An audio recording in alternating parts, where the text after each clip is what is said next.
Please join us for the singing of the national anthem.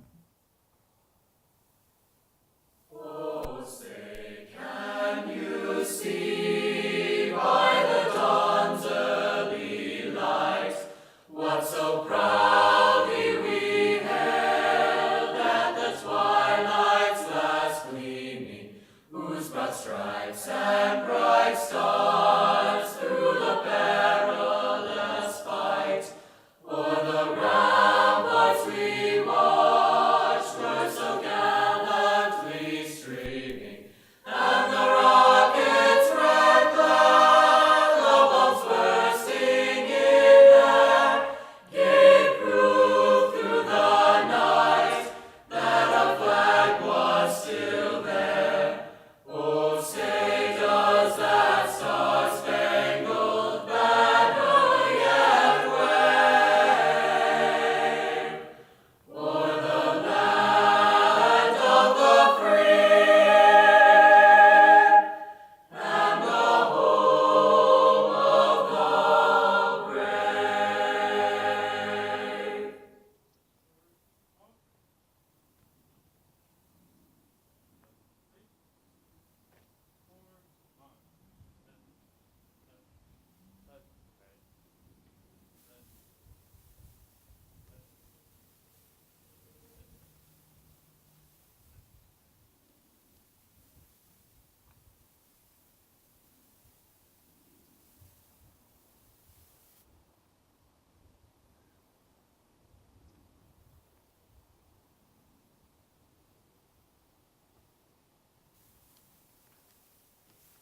Please be seated.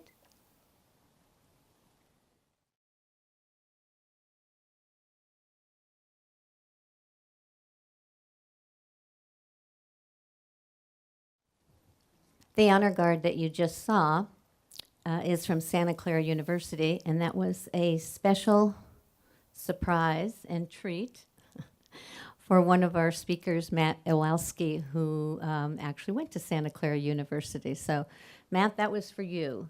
And I didn't even know they were coming until a half an hour ago. And actually, it was John Swenson who arranged it from De Anza College. So thank you, John. This year, we've asked our fire and sheriff departments, as usual, to work with us on our ceremony. They have been with us since we did our first dedication in 2007. And they've always been here with their fire trucks and with their honor guards. We especially wanted to acknowledge them this year because of all that's been going on the last 2 years really, with all of the fires, including the 2 or 3 that are going on in California right now, shootings that happened a couple of days ago, maybe a week ago, in Southern California. So really, we wanted to make a special effort to honor them and acknowledge all that they do for all of us every day of every week of every year. So please, would you stand and join me and say thank you?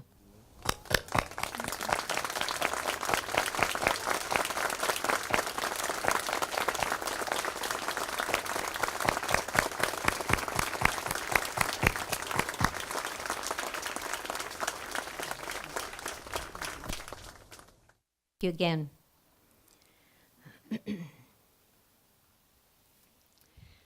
We have some elected officials with us today that I'd like to introduce so we can acknowledge. We have our sheriff, Lori Smith, with us today. Thank you for coming, Sheriff.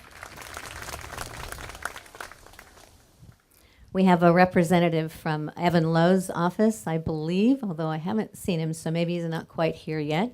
But he has asked me to, oh, there she is, okay. Someone from Evan Lowe's office. And I will be doing a presentation for Evan to the Veteran of the Year for the 28th Assembly District a little bit later in our program. Also, we have Tom Pike from our Congressman Ro Khanna's office is here. Tom lives in Cupertino. And he shows up at everything, and he comes to our ceremony every year, so thank you very much, Tom. Appreciate it. We have some of our city council here. I know our mayor is here, Darcy Paul, who will be speaking in a few minutes. Former mayor, Councilwoman Savita Vaidyanathan. I actually learned how to pronounce your name. How many years did it take me? Forever. We have Vice Mayor Rod Sinks, see back there. And I think that's it, unless I missed someone. Okay. At this time, then, I would like to ask our mayor, Darcy Paul, to come and say a few words of welcome.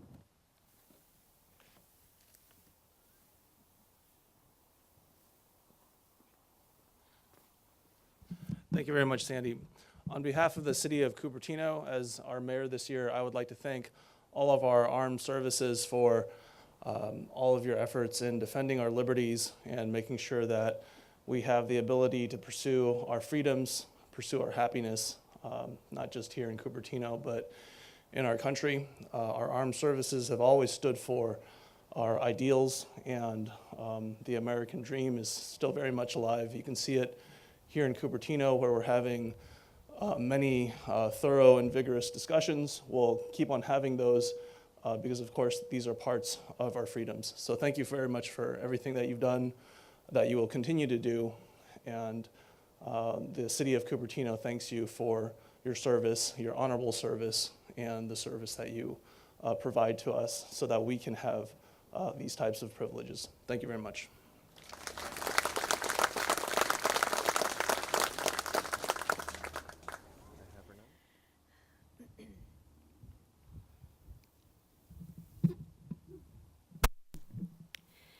We've been privileged to have some very, very special speakers over the years.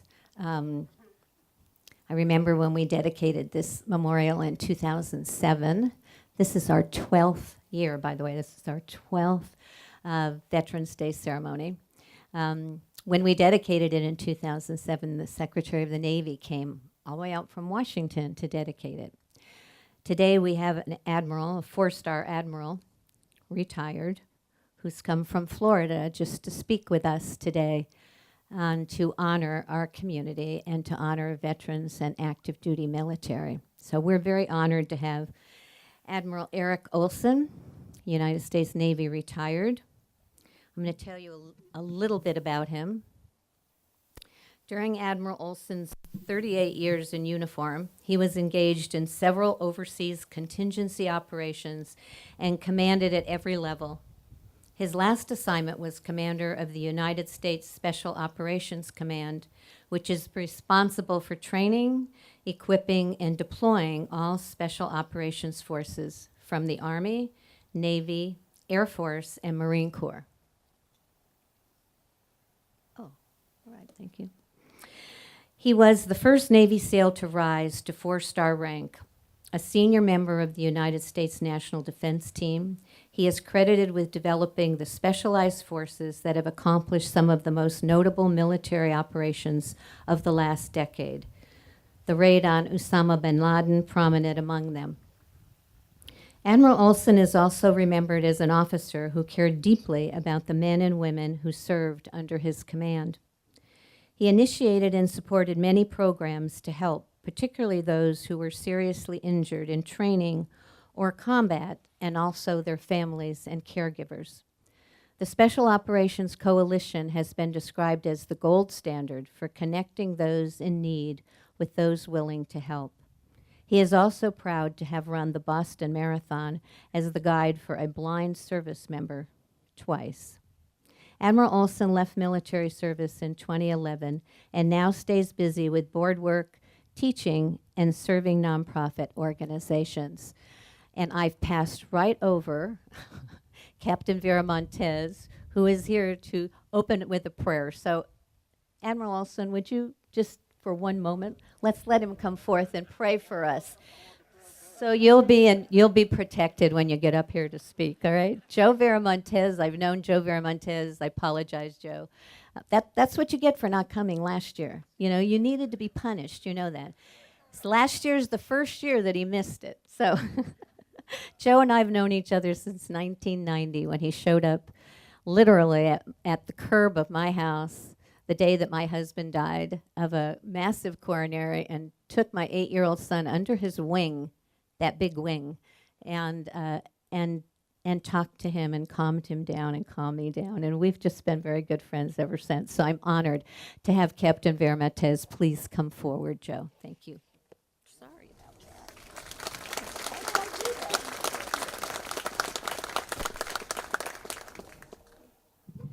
Yeah, actually, so 12 years.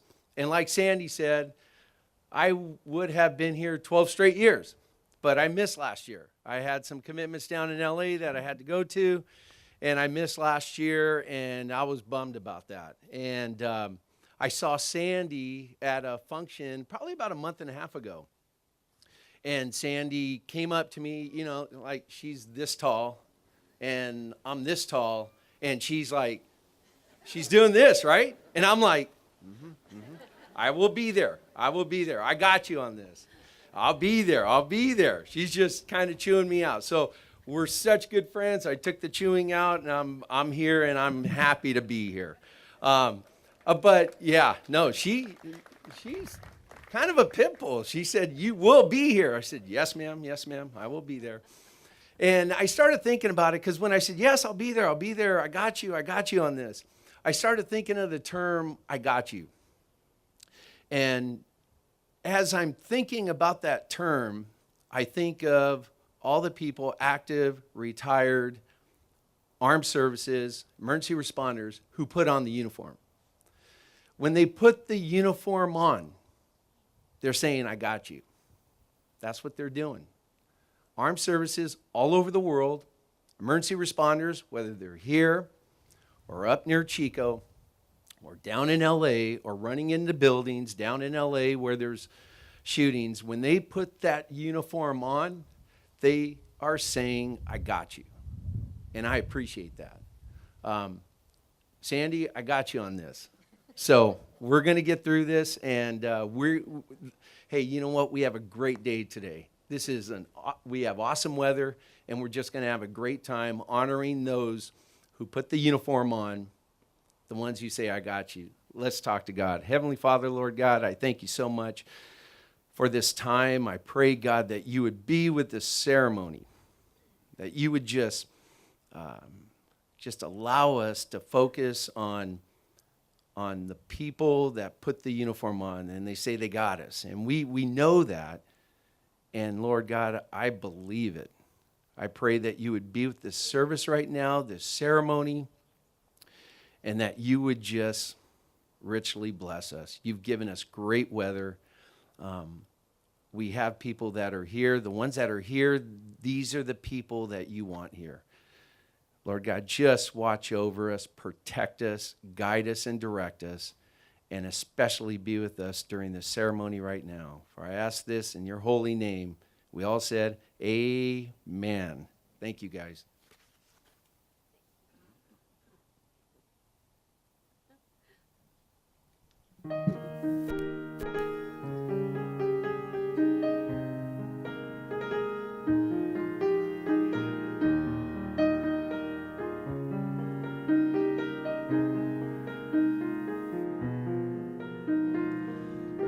Be together now and forever. I love you. I love you.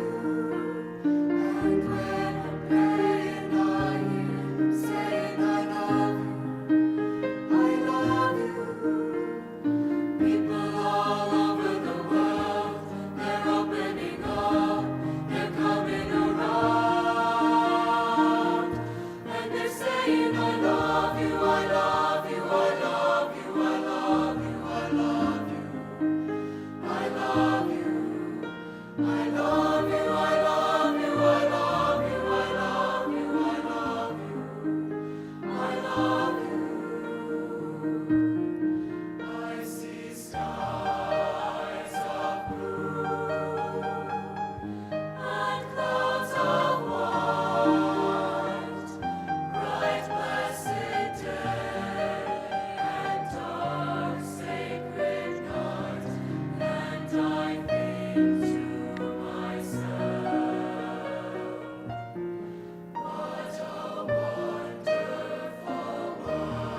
Aren't they wonderful? That's the Jill Denny is the choir director of the Mountain View High School Choir, and they were here last year.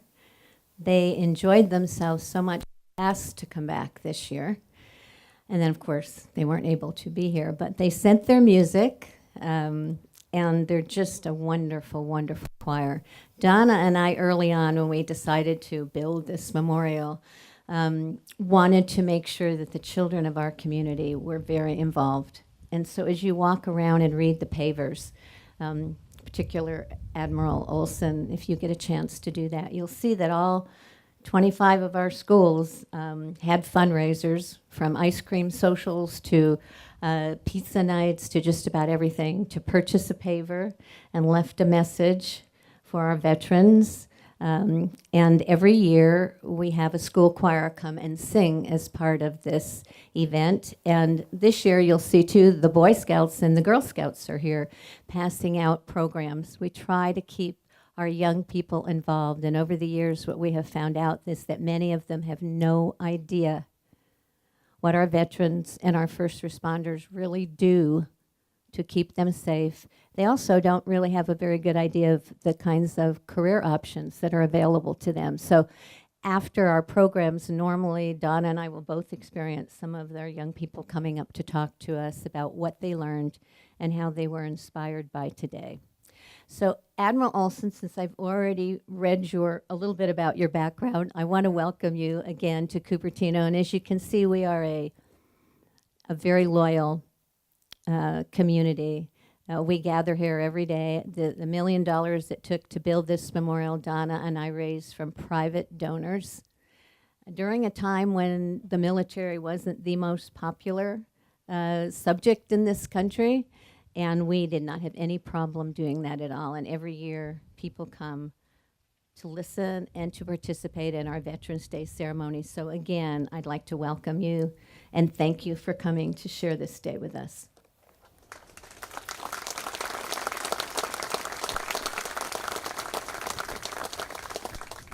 Thank you so much, Sandy. Thank you for allowing me to be part of this ceremony on such a beautiful day place. Thank you for the introduction, but thank you more for all that you have done, all the energy and passion that you have put into this memorial for so many years. I think everybody here knows, or should know, that it wouldn't be here without you. And thank you, Donna Axelson and Corky, for inviting me. Allowing me to be with you. You have poured your souls into this place and this event. Mayor Paul, thank you. Your presence means a lot.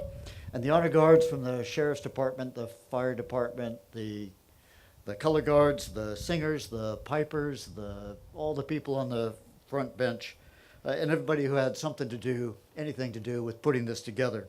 There are dozens of you. So thank you so much for doing this and doing it year after year for the last 12 years. And I'll lead a round of applause for all of you who have put this on for us today.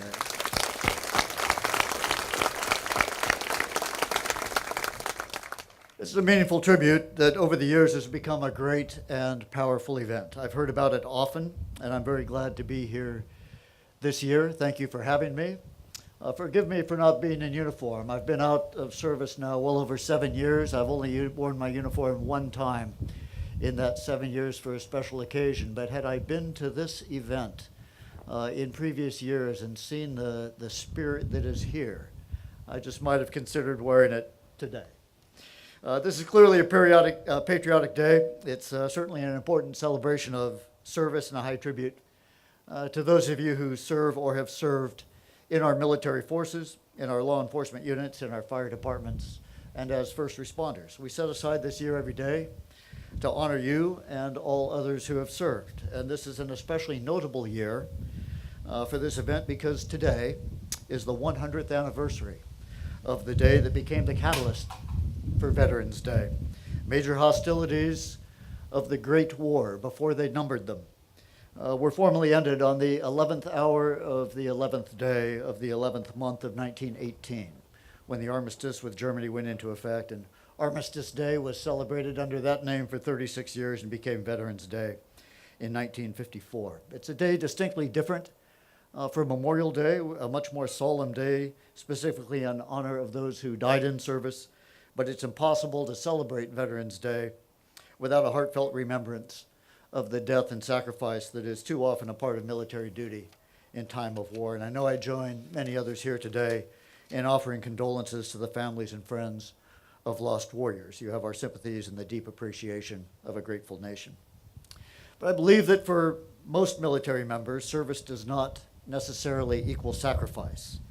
Since the end of the draft in 1973, just 6 days before I was commissioned into the Navy, all military service members have been recruited, not conscripted, and all have made a choice to serve our great nation in uniform after comparing other options or opportunities that were available to them. And whether serving full-time on regular active duty or part-time in the National Guard or Reserve, whether across the world in combat or closer to home, whether for a single tour or for a career of service, they have learned, trained, traveled, followed, and led, and typically experienced more things in more places than their peers who decided to not join the military. It certainly wasn't all easy, it wasn't all fun. There was inevitably pain along with growth, heartache, along with adventure. But through it all, you, made themselves and our nation better. And given that most of America's youth, in fact, statistically about 72% of America's youth in the eligible age range is not qualified for military service, we should all be very pleased and proud that our ranks continue to be filled with such extraordinary men and women. Each of them has his or her own reason to serve. It might be a family tradition, it might be economics, maybe a yearn to learn new things or travel new places. Some are running from something, and some are running to something. There are many who are simply patriots who want to be part of the organizations that most powerfully symbolize patriotism. But in my experience, one thing is certain. No matter the reason for initially joining the military, the longer one serves, the more it becomes about each other and the need to be an important member of a team on a big mission. I think that most military veterans will say that their service, particularly in the darkest times, was for their teammates. Any hardships they suffered, the risks they took, were to keep their teammates safe and bring them home. And that satisfaction and pride that they felt at the end of each day or the end of their time in service came from not letting their team down. If you were to do your own analysis of the highest awards this nation has presented for valor over the last several decades, you would be struck by the reality that almost all of them are for saving lives, not taking them. And the war stories I hear are most often about fighting for each other, not about killing the enemy. It's what bonds teams together and makes them strong. And it's certainly not a fluke that this statue is called the Guardians, and that Petty Officers Matt Axelson and James are back to back, each prepared to die, saving the other. And it was, as most of you know, a decision to not take lives of local shepherds that ultimately contributed to Matt's death, and James perished with 15 others when in an attempt to rescue Matt and his teammates on the ground.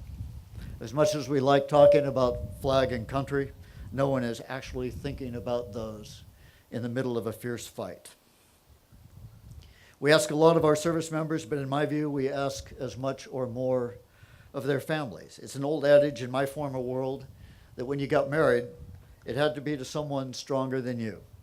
I always knew where I was, what I was doing, and that I was okay.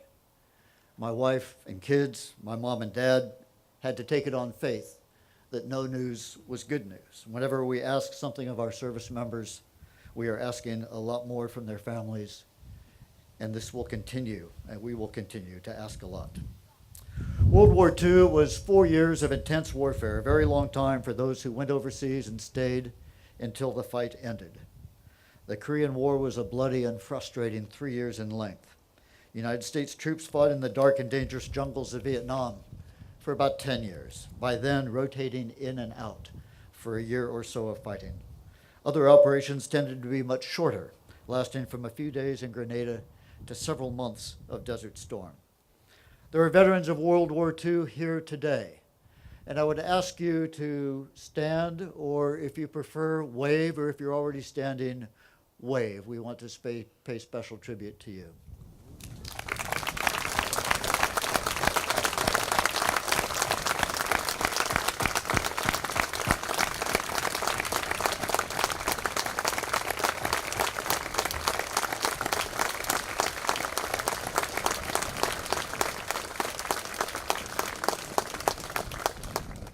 The standard and the example from which so many generations of service members have now learned.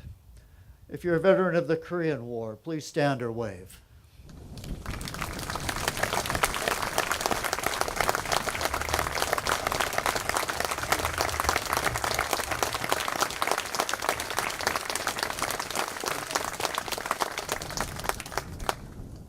Undersung heroes in a conflict we refuse to call a war. From Vietnam, please stand or wave.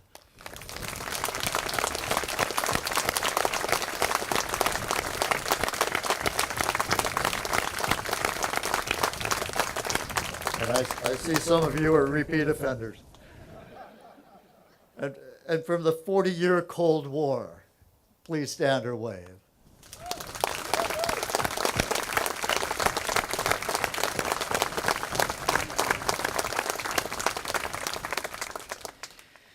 And if you're a veteran of any number of small wars and contingency operations from places like Iran and Panama and Grenada and Haiti and Bosnia and Kuwait and Somalia and many other forbidding and distant places, veterans of hard fighting, of soft power, of peacekeeping and disaster relief operations, veterans who've taken enemy lives, saved the lives of innocent victims of brutal leaders and terrorist groups, or of nature's fury.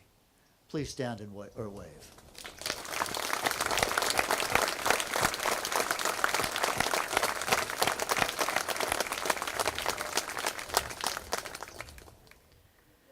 And now, and many of you will be rising again, but we're focusing today a bit on the conflicts in Iraq and Afghanistan, or both.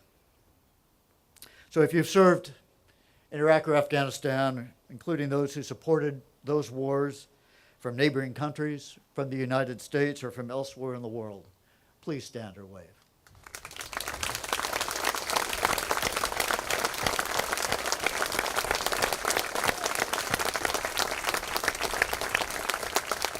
Thank you. It's been more than 17 years, nearly a generational period, since the attacks on the World Trade Center and the Pentagon. The frequency and intensity of military deployment since then has been high, with some service members doing back-to-back deployments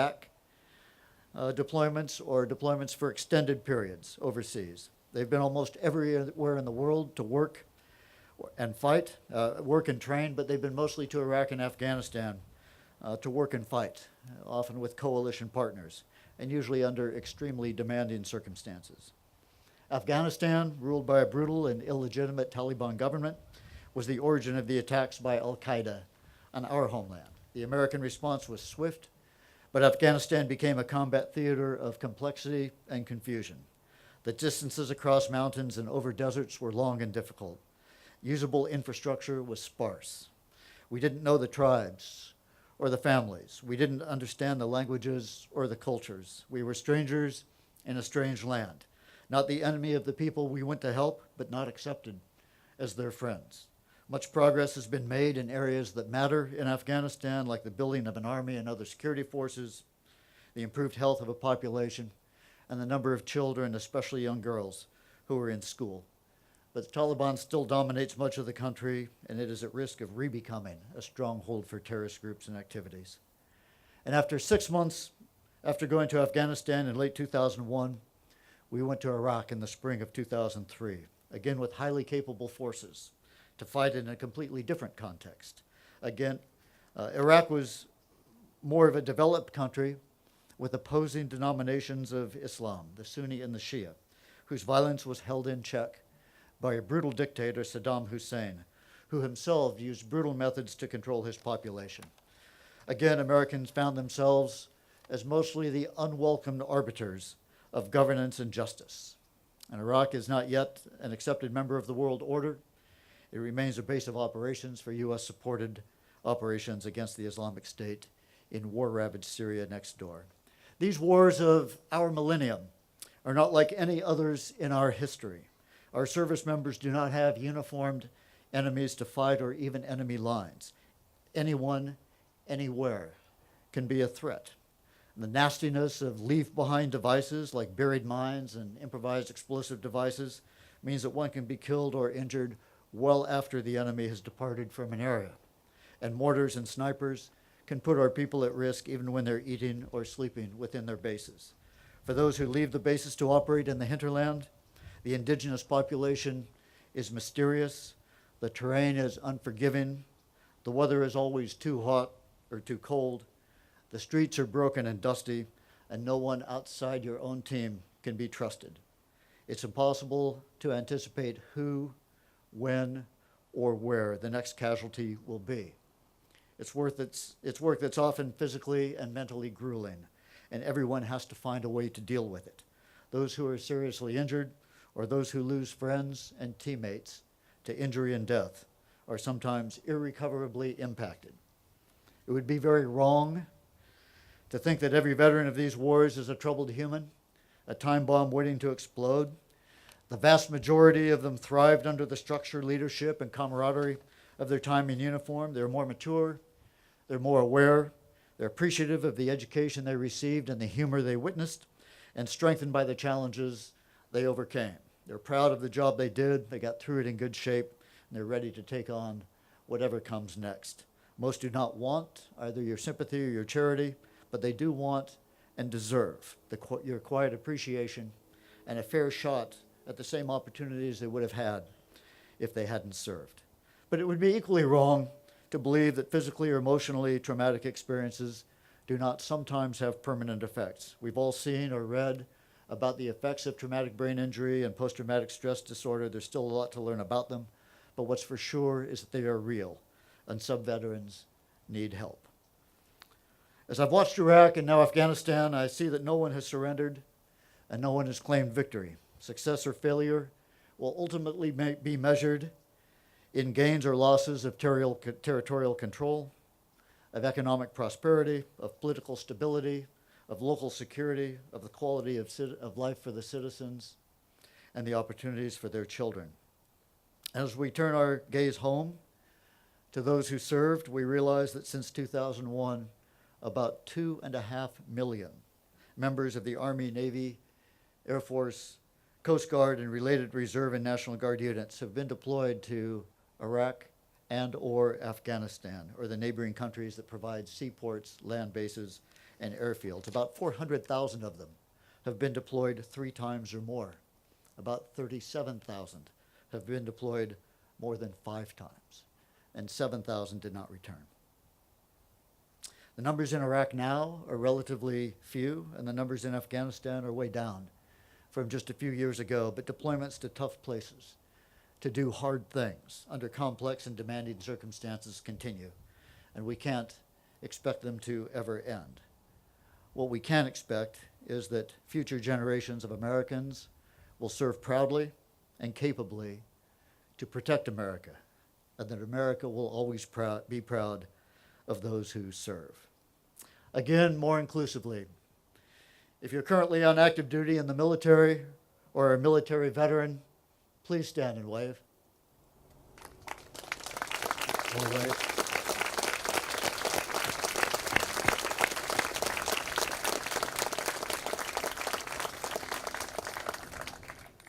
If you're currently serving in a sheriff's department, a police department, a fire department, or you're a first responder, please stand or wave.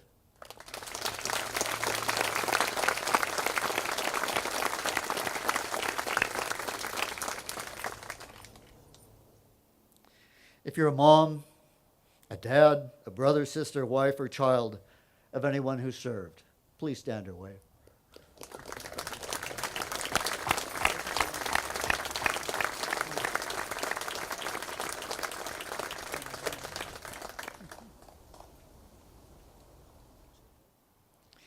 I thank you, veterans, for your service and for your inspiration, the inspiration you continue to provide in your communities and to all Americans.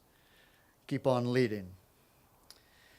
I thank you who are now in service for giving some of your best years to each other, to your nation, and to the world. We are all better off for your service, and you will get much from it as well. And for those of you who are thinking about joining up, I'll just say that there's a world of adventure and opportunity waiting for you. All of it is challenging and therefore worthwhile, and almost all of it is exciting and good. To the families and loved ones of those who serve or served, you have earned all of our respect and appreciation. In many cases, you have qualified for sainthood. To the greater community of Cupertino and the surrounding cities, I thank you for making the great neighborhoods where our servicemen and women are joining the services from, and where they often return back to. Without the sports, without the arts and entertainment, without the safety, security, education, and after-school programs that you all provide and support, we'd have a lot more difficulty recruiting such amazing people into military service. And wrapping your arms around our wounded and their families of our fallen is among the most important things that you can do. And along with your best and most sincere efforts to understand who our veterans are, what they did, what they can do, your heartfelt thanks mean the most. So thank you all for coming here today, some of you for the 12th time, to participate in this tribute to your veterans. And thank you so much for warmly welcoming me to be part of it.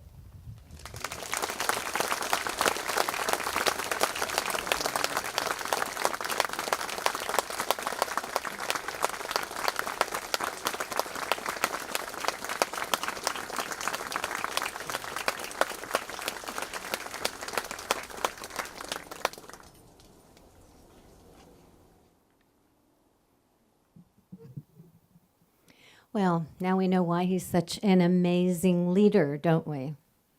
Thank you very much, Admiral Olson. Very inspirational. Good words for all of us. And thank you for joining to our family. We've now adopted you. You realize that, don't you? Okay.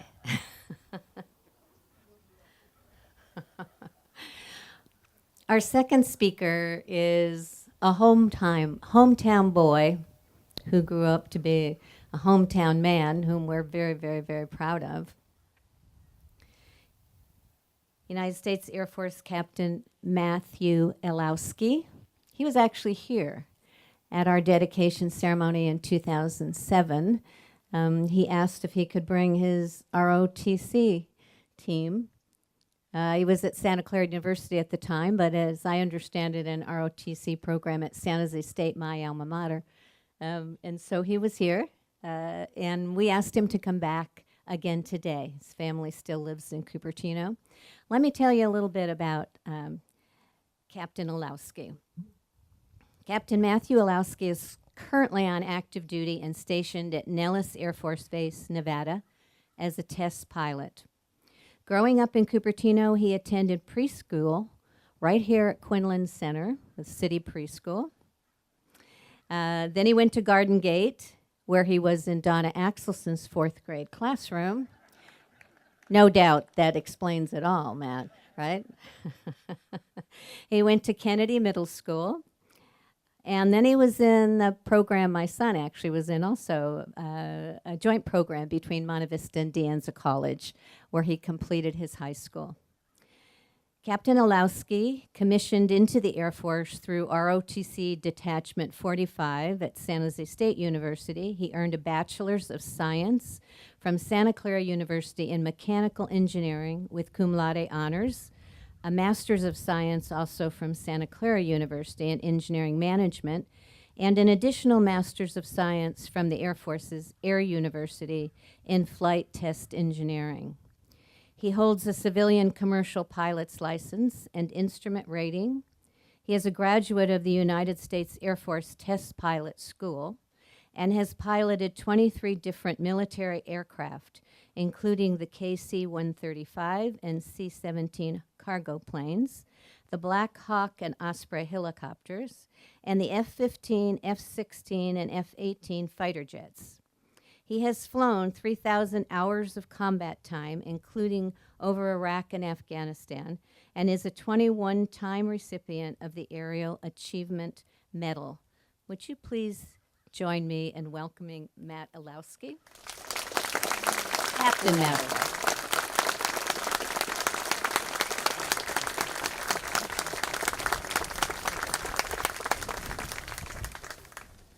I should start by just correcting that my mother still sees me as a hometown boy, not a hometown man. The first thing after that I'd like to say is thank you to everyone here for being here. Well, I need to say that the views expressed during my speech are not necessarily those of the Air Force. I can confidently say that the entire military and all the first responders who keep us safe value your support tremendously. And I'm really impressed with the turnout today. With enormous opportunity in Silicon Valley, I think it's known that people from this area are underrepresented in the military.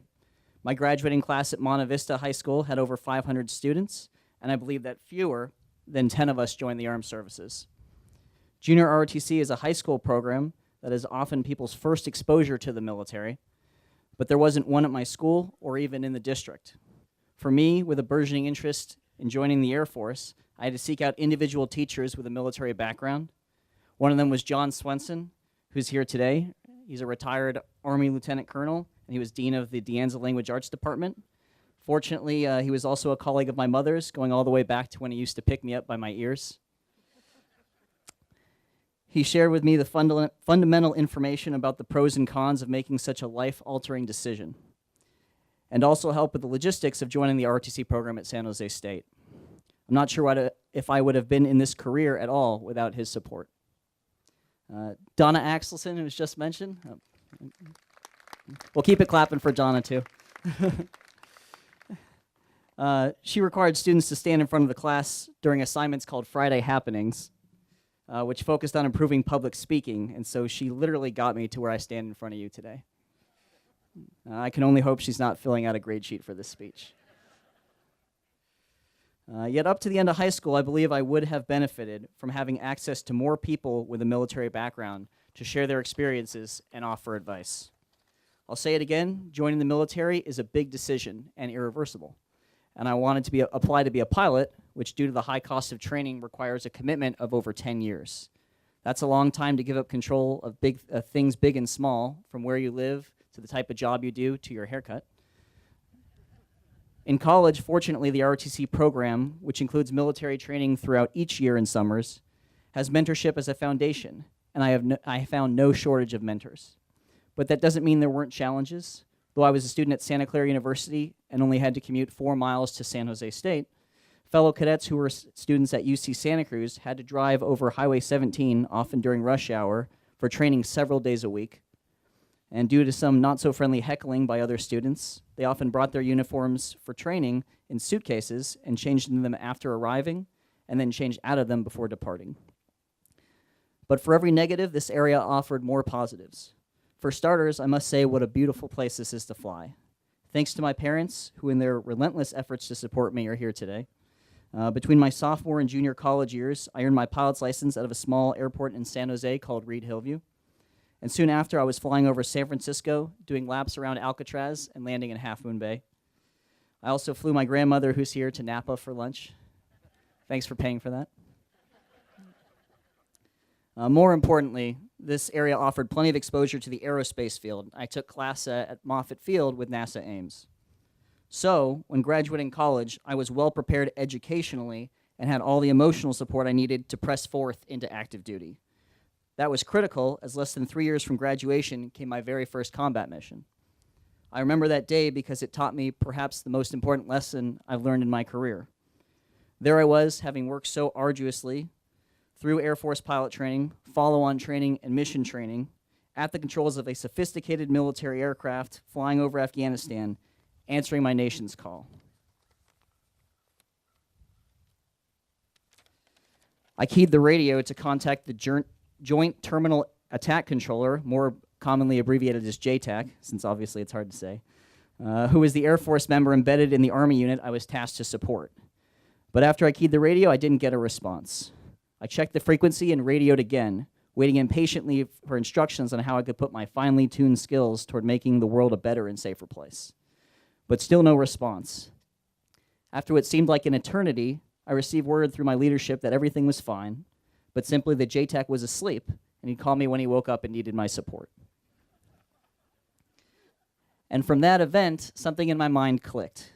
When I had gone through pilot training, the single seat mentality of doing everything yourself was impressed into me. Basically, the instructors taught us when flying in an airplane, the pilot doesn't move. It's the world that moves around the pilot. But then, in actual combat in Afghanistan, that was no longer the case. And I can tell you from having flown combat missions in Iraq, there it is also not the case. In fact, in most recent wars, pilots play a supporting role for the ground forces. And by sleeping through the beginning of my first combat mission, I believe that JTAC taught me more about aeronautical warfare than had he given me an actual task.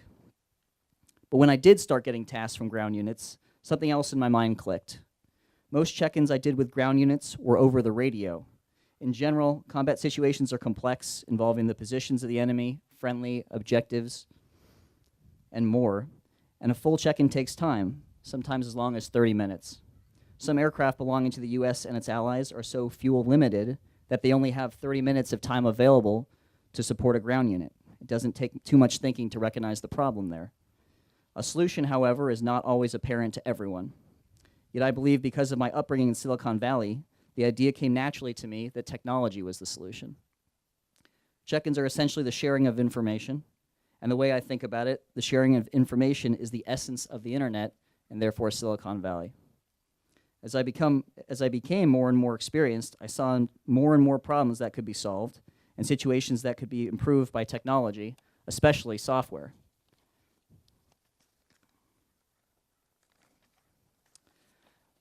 This is what drove me to become a test pilot. Making the decision to transition away from the operational side of the Air Force, where I was flying missions, to the development side, where I wouldn't be, was actually easy for me. And so was getting into test pilot school. It only took 3 years straight of applying, 9 letters of recommendation, and putting in the work to perform as perfectly as I could on every check ride in order to compete against the other pilots doing the same thing. But it was worth it, 100%. For starters, during the year-long program, I got to pilot a mix of 30 different military and civilian aircraft. And when I say a mix, I do mean a mix. I dropped bombs from an F-16, piloted giant cargo planes with 4 engines, piloted gliders with no engines, landed an enormous boat plane on a lake, spun upside down in a competition aerobatic plane, managed the radial engine of a World War II tail dragger, that's the T-6, Texan 1 for the World War II vets here, and I held formation in a Canadian demonstration team jet, and plenty more. And I do mean more. At 700 miles per hour, I traversed a low-level route just 200 feet off the ground in an F-15, experimented with different control systems in a Learjet, evaluated the instrument approach system of a 1980s Czechoslovakian ground attack plane, and did dogfighting in a 1950s fighter built for the early Cold War. And from every awesome experience, I learned more about how technology can be used to completely change the profession of being a pilot. The first helicopter I flew was the R-44, which has no flight control software. Even though it is a relatively simple aircraft, managing the competing gyroscopic forces of the multiple spinning rotors made it the most difficult aircraft I've ever piloted. Contrast that with the Black Hawk helicopter, which is much more complex with 2 jet engines and is 65 feet long.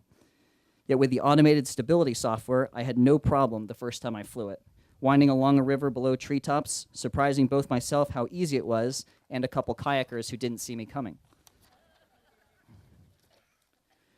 Near the end of the curriculum of test pilot school, I visited the French test pilot school near Marseille, where I flew one of the main fighters of the French Air Force, the Mirage 2000. It was fitted with a terrain following radar and flight control system, where all I had to do was press a few buttons, and the aircraft autonomously flew up and down over the rolling hills. This is officially called reducing pilot workload, though many pilots would say it's freeing up the brain bites, which allows more attention to be focused on the mission. Though on that flight, I wasn't on a mission, so it freed me up to relax and enjoy the passing small towns and castles of the French countryside. But I also found that software doesn't just make flying easier, sometimes it makes it possible. The F-16 is the Air Force's most numerous fighter jet, yet the airframe has a negative static stability margin in the longitudinal axis. For those non-test pilots here, That essentially means the position of the wings and tail make that plane virtually impossible to fly without control by a human pilot and the aid of constantly running computers. I know because I've tried. The Air Force Test Pilot School has a totally unique F-16 in which the flight control computers, which keep the airplane stable, can be turned off. Flying straight and level wasn't too bad, but when doing more complicated maneuvers, I had to switch the computers back on, or I would have ended up upside down and tumbling out of the sky. This design wasn't a mistake. It actually makes the aircraft more maneuverable and more fuel efficient. And now, every day, F-16s are flown without incident because of software. And the better the software, the more unstable designers can allow an aircraft to be, which just might give a pilot the edge to drop a missile, or avoid a missile, or avoid a mid-air collision. While aircraft performance can always be increased, there will always be room to make them fly faster or turn tighter by pulling more Gs. In my personal opinion, that was what the first century of aircraft development was about. But the aviation efforts of the second century, which has only just begun, will be less about hardware and more about software.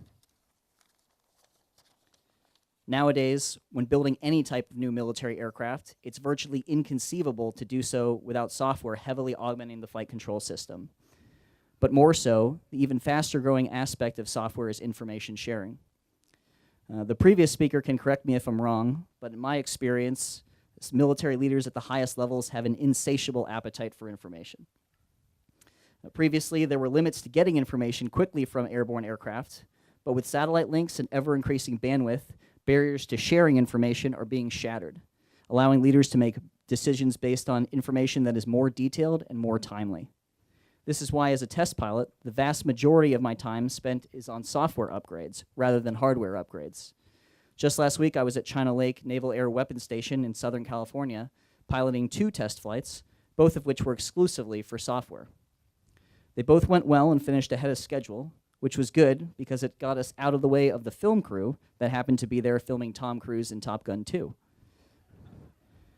I'm not sure if I was in the background of that movie, but I'll have more chances as there's plenty of software flights in my future. And if this overall trend continues, the military is going to need a lot of a lot of people writing software. The Silicon Valley has potential to contribute enormously in this way, but it will take people like you who come out and support the military to inspire future generations to do the same. Hopefully I'm doing that right now, as my first child, who is 5 months old, is here today during her first visit to Cupertino. And though we live in Nevada, my daughter is definitely getting the California upbringing. My wife is also from California, and I had no idea until she bought them how many baby books there are delving into third-wave feminism. Hopefully my daughter will grow up to know that the Silicon Valley-style upbringing means not only embracing technology, but also supporting those first responders and military members who use it to keep us safe. Thank you.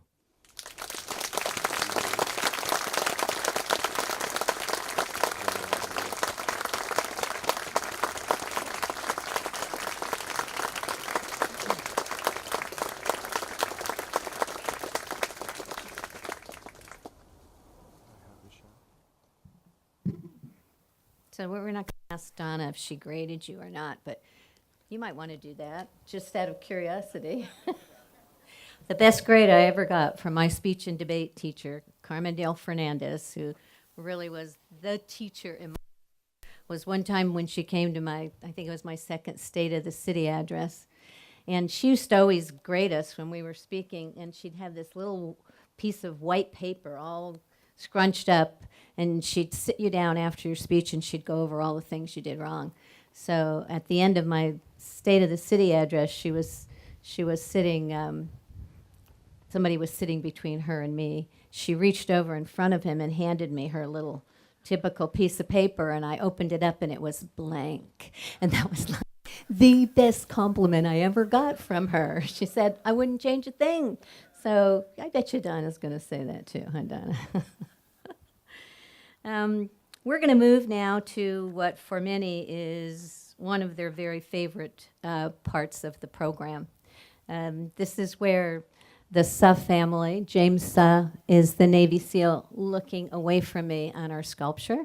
Matthew Axelson is looking in my direction. And so this is a part of our program where the Suh family and Donna Axelson representing the Axelson family. And this year, our third bouquet will be carried by Pauline Bessler, our World War II wave, who's sitting up here also, as they take them and take their flowers and take them to the sculpture. So we're going to start with the Suff family, and I think Claudia, Aubrey, and Matthew are going to be part of that. And I'm going to ask Captain Veramontes to escort them, please. When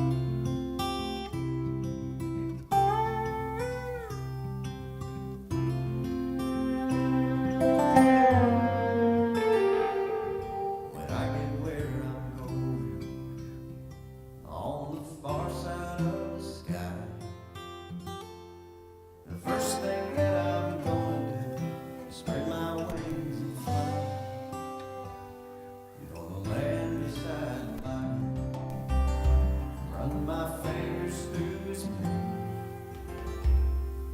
where I might find out what it's like to ride a drop of rain. Yeah, when I get where I'm going, there'll be only happy tears. I will share the sins and struggles I have carried all these years, and I'll leave my heart wide open. I will never have no fear. Yeah, when I get where I'm going, don't cry for me down here.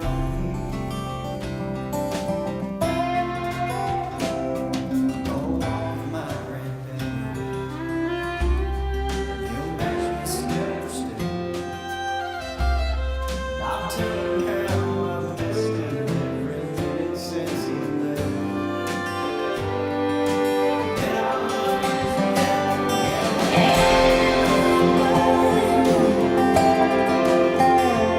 There'll be only happy tears. I will share the sins and struggles I have carried all these years, and I'll leave my heart wide open. I will never have no fear. Yeah, when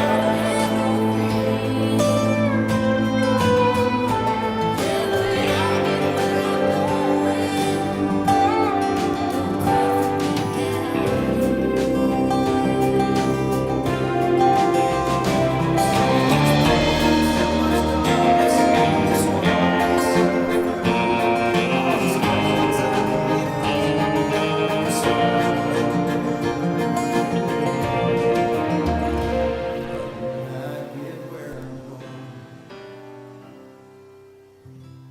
and I see my maker's face, I'll stand forever in the light of his amazing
You may notice on the hillside behind me, there are a variety of memorial stones dedicated to various wars, World War II, Vietnam War, Korean War. There's one to women in the military. And well, Donna and I keep hoping we're not going to have to dedicate any more of these memorial stones to wars. we are ready to dedicate one today. And it's nice to see some of you here from Iraq and Afghanistan, and for the Admiral to speak to that, as those are two countries that we are fighting now, the longest war, I believe, in our history. You know, one of the things that I admire most about Donna and Corky, and I've known them a long time, is the way they handled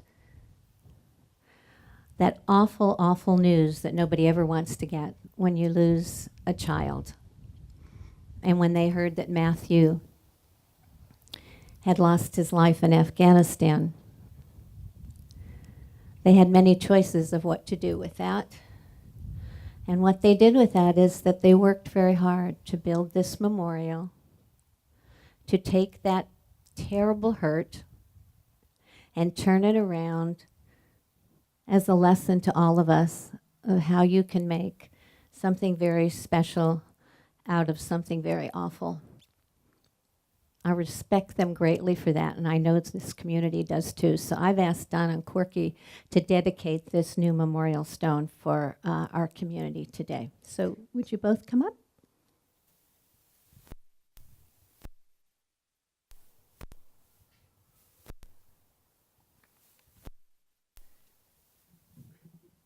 Let me just say that before I start, Matthew gets an A-.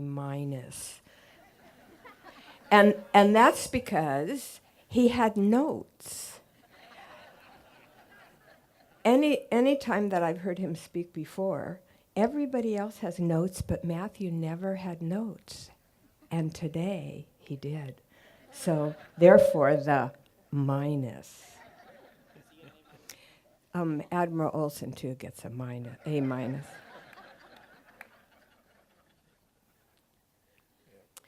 So I was doing real good till that little song. So 9/11 changed the lives of Americans and indeed people around the world. And from that day, a new conflict began in the world, and it's come to be known as the global war on terror. And early on during that conflict, my son Matthew and Claudia's brother James were serving in the Navy as SEALs and training to do all the things that our military needs to do to keep us safe and free. And one of their missions in Afghanistan in 2005 ended in them losing their lives. But because of that mission, this wonderful memorial came to be. The city of Cupertino embraced the idea of a veterans memorial. And Claudia and I never wanted it to be all about James and Matthew. We wanted it to be about all veterans who have risked their lives and served our country. All those patriots who were willing to take time out of their life to serve it and protect us. So the memorial stone that we're dedicating today, it says on the stone, "Warriors are not always the fastest or strongest people. Speed and strength can be developed through training."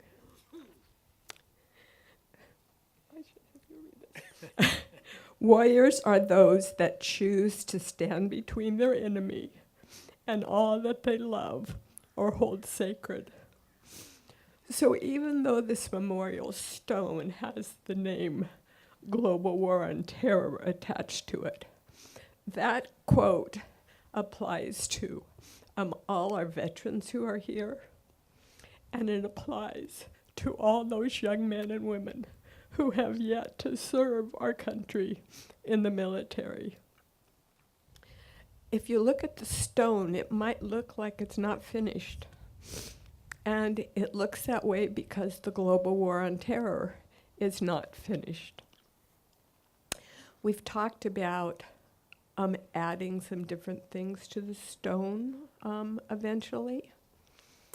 But right now, we just want to have that quote and to have it be meaningful to the people that would see it.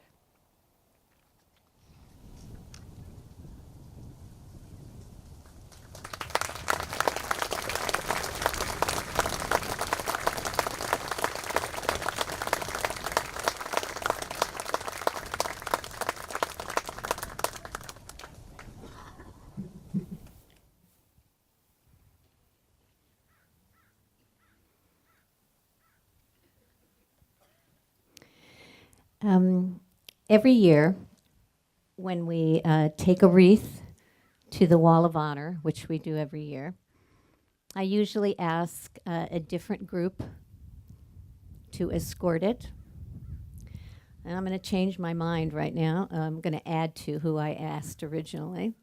So since we're talking about the wars that are going on right now, and primarily Iraq, Afghanistan, and any of the other outreaches of the world where we have people fighting, I'm asked two of our local boys who are in the military to please step forward so they can help. I think it's fire and sheriff who are going to walk with them with this wreath. So if Captain Madalowski and Naval Chief Electronics Technician Nick Pierce, and given what Donna just said, why don't we just ask any of the other veterans that are in the community or those that are in active duty right now to join them and come help place this wreath over against the Wall of Honor below the new memorial stone.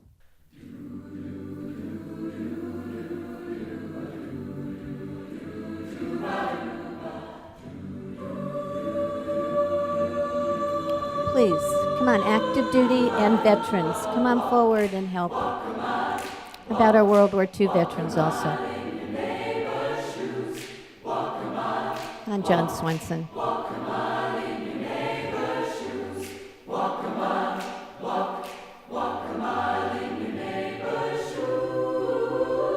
If you need help, just raise your hand, and there'll be plenty of able-bodied people here who will help.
Stand up. Thank you all. Thank you so much for your service.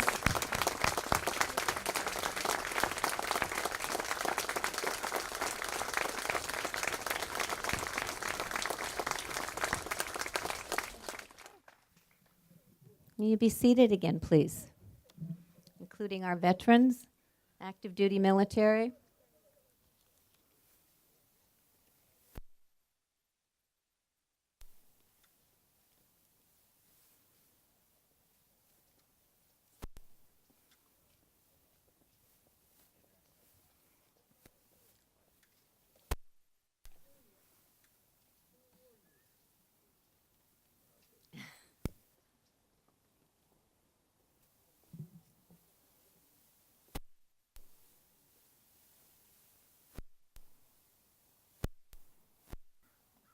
We have something very special and very different right now to add to this year's celebration. Assemblyman Evan Lowe did me a great honor about a year ago and asked me if I would help him select a veteran for an annual event in Sacramento that I was not aware of. And the Assembly District has an event on Memorial Day where each assembly person gets to honor a veteran from their assembly district. And he said, you know, Sandy, since you seem to have good outreach in the veteran community, could you help us find someone each year? And of course I said I would be absolutely honored to do that. Could we start off with one of our World War II veterans? And he said absolutely. And I also thought it would be very nice to start off with one of our World War II women veterans, since that was kind of a time when women really started to make inroads into military service and to really be accepted. So I am quite honored, since Assemblyman Lowe could not be here today, and the veteran he chose for this year could not make it to Sacramento for Memorial Day, to do that presentation here. So I'm going to ask Diana Brady to please escort World War II Wave Pauline Bessler forward so I can present this award to her.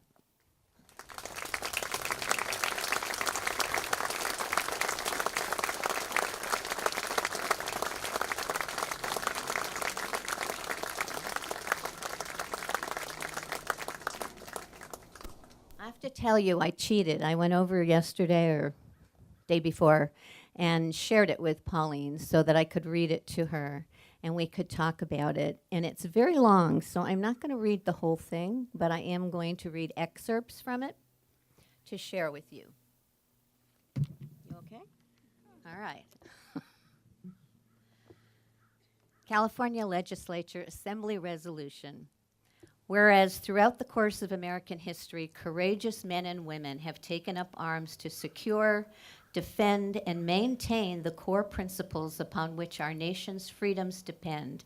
And Pauline Bessler is one such stellar individual who was honored and is being honored as the 2018 Veteran of the Year for the 28th Assembly District.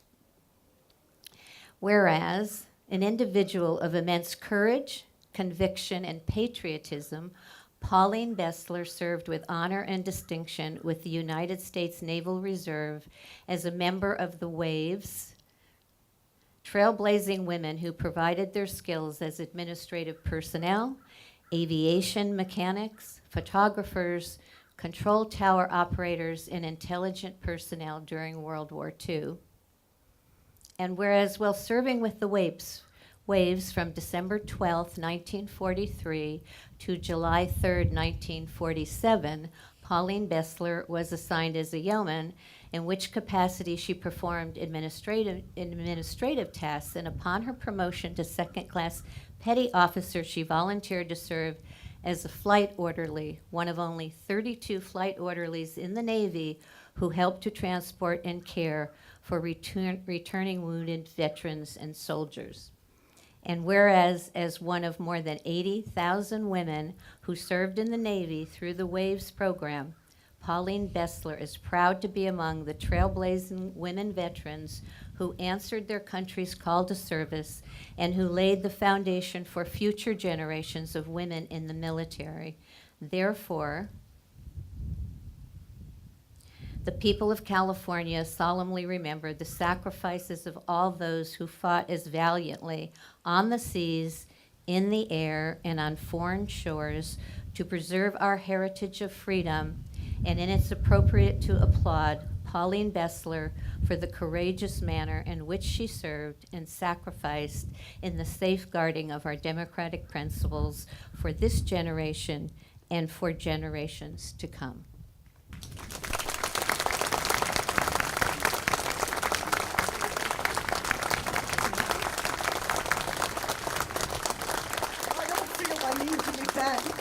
They were the happiest days of my life. And I was very fortunate. I got to see the world. I even went to Germany after the war, flew over food for them. Sometimes I wonder, would they do that for us? And you met your husband in the, did you meet your husband in the Navy yes, too? Yes, I met the best-looking man in the Navy and married him, and we were very happy for 66 years. Congratulations. Congratulations. Okay. Sorry about that. I'm going to give this to her daughter to take back. Could you carry this right over there?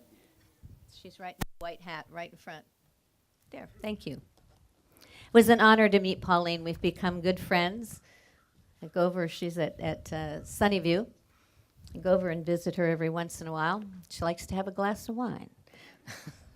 It's fun.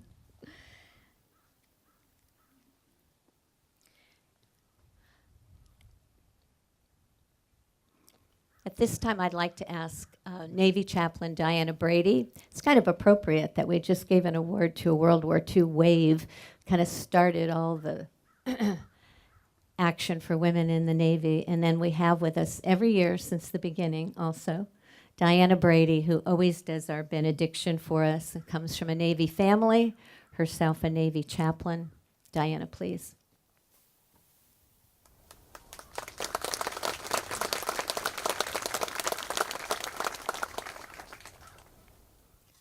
Let us join together in the spirit of prayer. Eternal Father, strong to save, open our hearts and minds that we may sense and truly believe you are here with us today. We do not petition you to hear our prayers, for we know you are listening even before we speak. In faith, we know you are ever more eager to hear us than we are to call upon you. What we seek from you today is wisdom, courage, and perseverance and faithfulness in all things. Forgive us when we are arrogant and forgetful. We don't mean to be, and are exceedingly grateful for the vastness of your blessings so freely given. Our fear is that we are unworthy of such grace and goodness. Today we celebrate the occasion when there was an end to a tragic world war.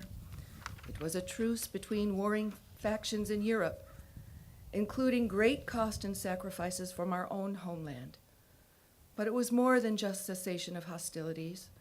There was a hope and even a prayer that the end of the war had come to end all future wars, that men and women of goodwill of all nations might indeed beat their swords into plowshares and their spears into pruning hooks.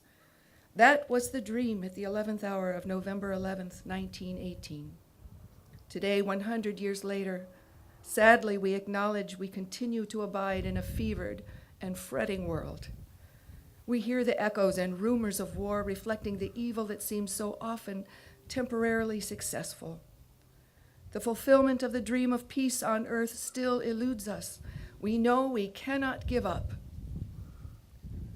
We thank you today for those who keep us safe at home. Our law enforcement officers, our firefighters, our first responders, we are grateful for all that they do for us each day and night. And looking back, we pause to honor those in the past who have given their very best for the noble cause they believed in. We owe them a debt of gratitude that we can never fully repay. Looking forward, we honor those who continue to stand the watch on land, sea, and air, and under the oceans all over our world. Those brave patriots willing to join in the noble profession of bearing arms. Young men and women who, in the prime of their lives, with hopes and dreams and aspirations, still shoulder the burden of defending the principles of truth, justice, and freedom. The fight tragically goes on to overcome the tyranny of false ideas, hateful behavior, and savagery of mind and body. The thirst and lust for power still 100 years later haunts us. O Lord, in the face of so much bravery and sacrifice, forgive us when we ask only for comfort and ease. Teach us the high meaning of hardship and adversity. Fill us with the spirit of those pilgrim visionaries who dared wintry ocean and were not afraid. Make us worthy of the fathers and mothers and sons and daughters who went before us, who lived, fought, and too many times died for us. Send us out today grateful that you have not called us into a finished world, but into a world full of opportunities on earth unfinished, that we might have a hand with you in its completion. Sear into our hearts and minds the truth that ultimately the wrong shall fail and the right prevail, that each one of us is here on the earth to contribute to the brotherhood and sisterhood of man under the gracious and loving fatherhood of our God. Lord, in such a time as this, your faithful servant Abraham Lincoln spoke to a war-weary, deeply burdened, and disconsolate nation. He said, "My fellow Americans, this is a time for greatness, greatness of soul, greatness of faith, greatness of thinking, greatness of action. Remind us, O God, that ours is a time for greatness too." Amen. So be it.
They are very beautiful, our choir. We missed them in person, but their songs and their voices added a lot to our program today. So again, I want to thank them.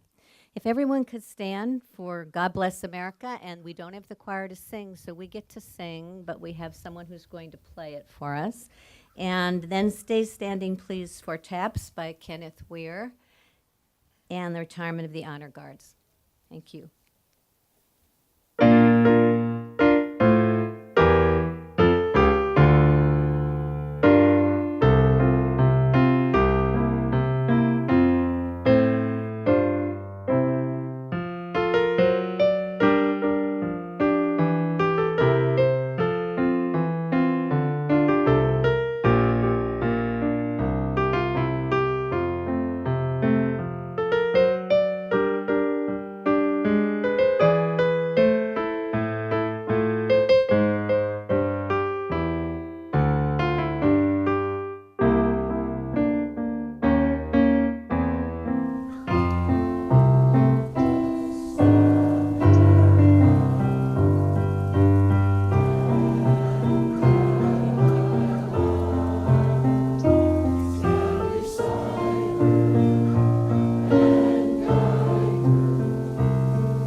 I'd like to thank once more our first responders, our fire department, our sheriff's department, our military honor guard, and our choir, and our speakers, the Boy Scouts and the Girl Scouts, and all of you for coming, and invite you again, because we do it every year, 11, 11, 11. Remember?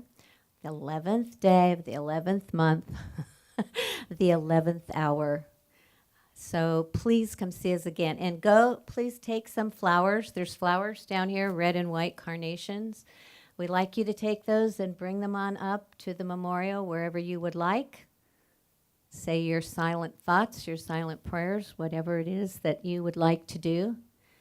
And thank you again for being with us. Thank you, all our veterans, all our active duty military, our first responders, for keeping us all safe. Thank you.